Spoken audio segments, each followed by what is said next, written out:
Hello children, so today's topic is intellectual property right. हम पढ़ रहे हैं unit number 3 cyber ethics computer applications code 165।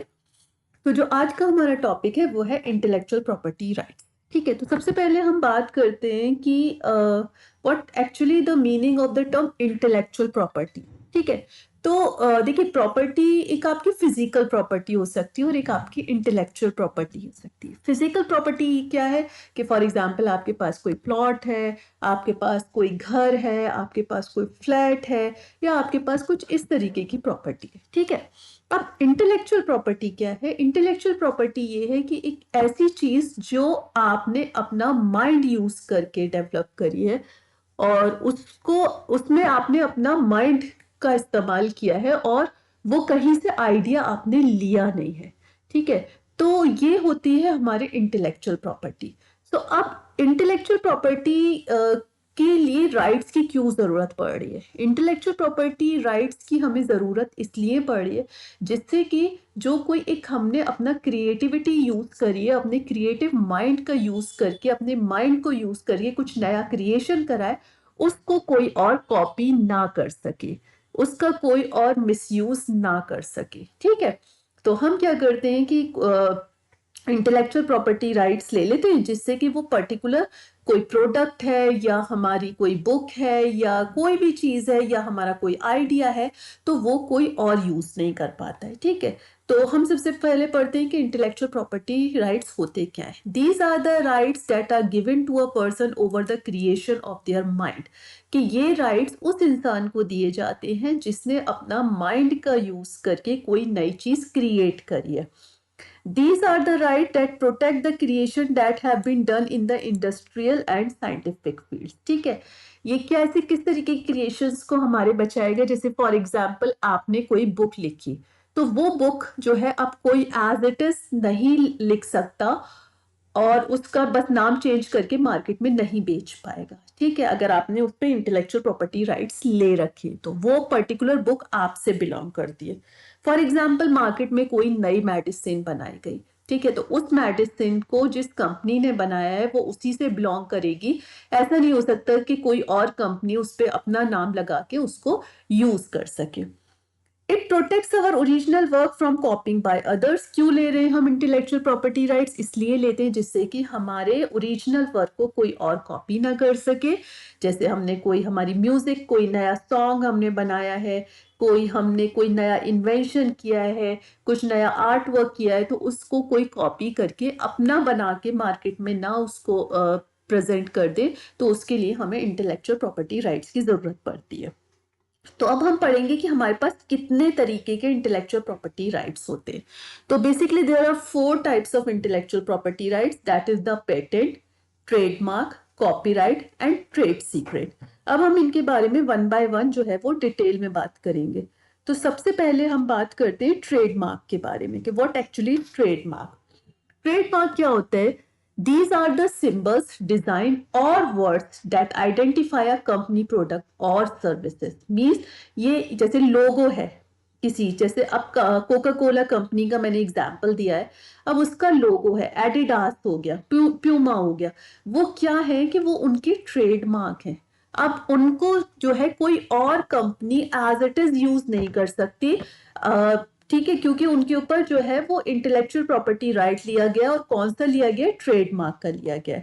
It had to protect brand identity and avoid confusion among consumers. अगर एक ही तरीके का लोगो, एक ही तरीके की टैगलाइन एक से ज्यादा कंपनीज यूज करने लगेंगे तो फिर कैसे पता चल पाएगा कि कौन सा इसमें से ओरिजिनल है और कौन से जो है वो कॉपी है। ठीक है, तो इसीलिए क्या किया जाता है कि ब्रांड की आइडेंटिटी को बचाने के लिए, और जो कंज्यूमर्स हैं, कंज्यूमर्स कौन है? वो लोग जो उस पर्टिकुलर प्रोडक्ट को या सर्विस को यूज करते हैं। मीन जैसे हम लोग हैं, हम डिफरेंट ब्रांड्स के कपड़े लेते हैं, डिफरेंट ब्रांड्स के प्रोडक्ट लेते हैं, तो हम लोग कंज्यूमर हुए, तो हमारे में कंफ्यूजन ना हो उसको दूर करने के लिए जो है उस प्रोडक्ट के ऊपर या उस सर्विस के ऊपर ट्रेडमार्क ले लिया जाता है, जिससे कि वो कोई और कंपनी अब उसको यूज नहीं कर पाएगी। ठीक है, So it helps to protect brand identity and avoid confusion. For example, the logo and the brand name of Coca-Cola is owned by the Coca-Cola company. अब ये particular नाम, particular brand, particular logo जो है वो Coca-Cola company से ही belong करता है. ऐसा नहीं कि कोई और company market में आए और वो Coca-Cola को as it is copy करके Coca-Cola का जो logo है उसे use कर ले या Coca-Cola का नाम use कर ले. ठीक है, तो this is the trademark.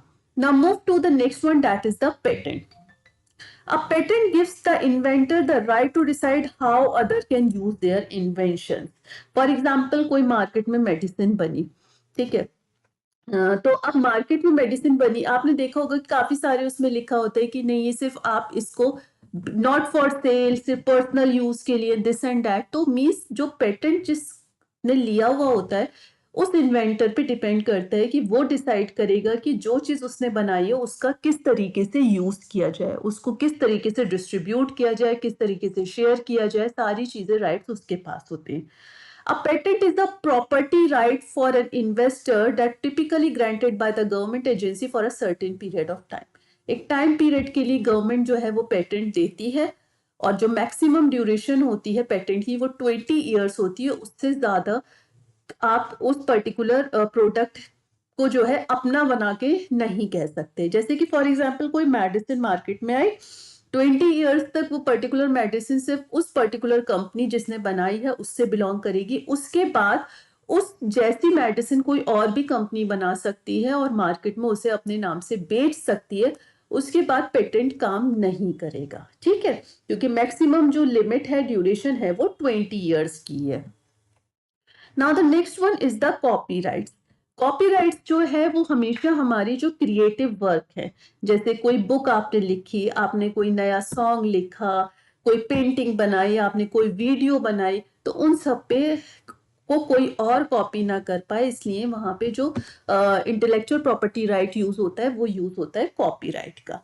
तो it is a legal right to protect creative work. क्यों जरूरत पड़ी कि भाई क्रिएटिव वर्क लिए आप सब लोग आज के इरा में जी रहे हो जहां पर कि यूट्यूब पे सभी वीडियो देखते हो और आप लोग बहुत अच्छे से जानते हो कि अगर हम यूट्यूब पर किसी और का कंटेंट यूज करना चाहते हैं तो वहां पे हमारे पास कॉपीराइट आ जाता है. क्यों? क्योंकि वो हमारा ओरिजिनल वर्क नहीं है, वो हम किसी और का यूज कर रहे हैं और ये अलाउड नहीं है. तो इसी तरीके से आपने कोई बुक लिखी है तो ऐसा नहीं है कि उस बुक को कोई और एज इट इज लिख के अपने नाम से सेल कर दे. ठीक है, तो these comes under the category of the intellectual property right, that is copyright. The last one is the trade secret. Trade secret है किसी भी कंपनी का या किसी भी बिजनेस का उसके सीक्रेट के बारे में कि पर्टिकुलर प्रोडक्ट है या उसका बिजनेस है. वैसे फॉर एग्जांपल जो रेसिपीज होती हैं, ठीक है, कोई रेसिपी हो गई या कोई मार्केट में कोई प्रोडक्ट आया, उसके जो इंग्रेडिएंट्स हैं और उनका कुछ सीक्रेट उनकी रेसिपीज है, तो वो ये नहीं चाहेंगे कि भाई हमारी रेसिपी पूरे वर्ल्ड को दिख जाए और जिससे कि उस जैसा सेम प्रोडक्ट कोई और भी बना ले. तो उसके लिए क्या किया जाता है, ट्रेड सीक्रेट का इंटेलेक्चुअल प्रॉपर्टी राइट ले लिया जाता है. ये क्या करते हैं कि ये हमारी कॉन्फिडेंशियल इंफॉर्मेशन जो होती है, जो हमारी सीक्रेट इंफॉर्मेशन होती है किसी भी पर्टिकुलर बिजनेस के बारे में या प्रोडक्ट के बारे में, उसको बाकी से बचा के रखता है. जैसे फॉर एग्जांपल रेसिपी हो गई, KFC की हो गई, मैकडोनल्ड की हो गई, लोग कॉपी जरूर कर लेते हैं बट वो एज इट इज नहीं, फिर भी वो बात आ पाती, कहीं ना कहीं उनमें जो है वो कुछ ना कुछ डिफरेंस होता ही है. ठीक है, तो क्यों? क्योंकि उन लोगों का क्या है कि ट्रेड सीक्रेट लिया हुआ है कि वो सेम रेसिपी दुनिया को उन्होंने उसकी रिवील नहीं की हुई है. सो आई होप सो कि ये चारों के इंटेलेक्चुअल प्रॉपर्टी राइट्स आपको क्लियर हो गए होंगे, आपको समझ आ गया होगा इंटेलेक्चुअल प्रॉपर्टी राइट्स क्या होते हैं, कौन कौन से होते हैं और कौन सा इंटेलेक्चुअल प्रॉपर्टी राइट जो है वो किस पर्टिकुलर चीज के ऊपर अप्लाई होता है. तो thank you for watching my video.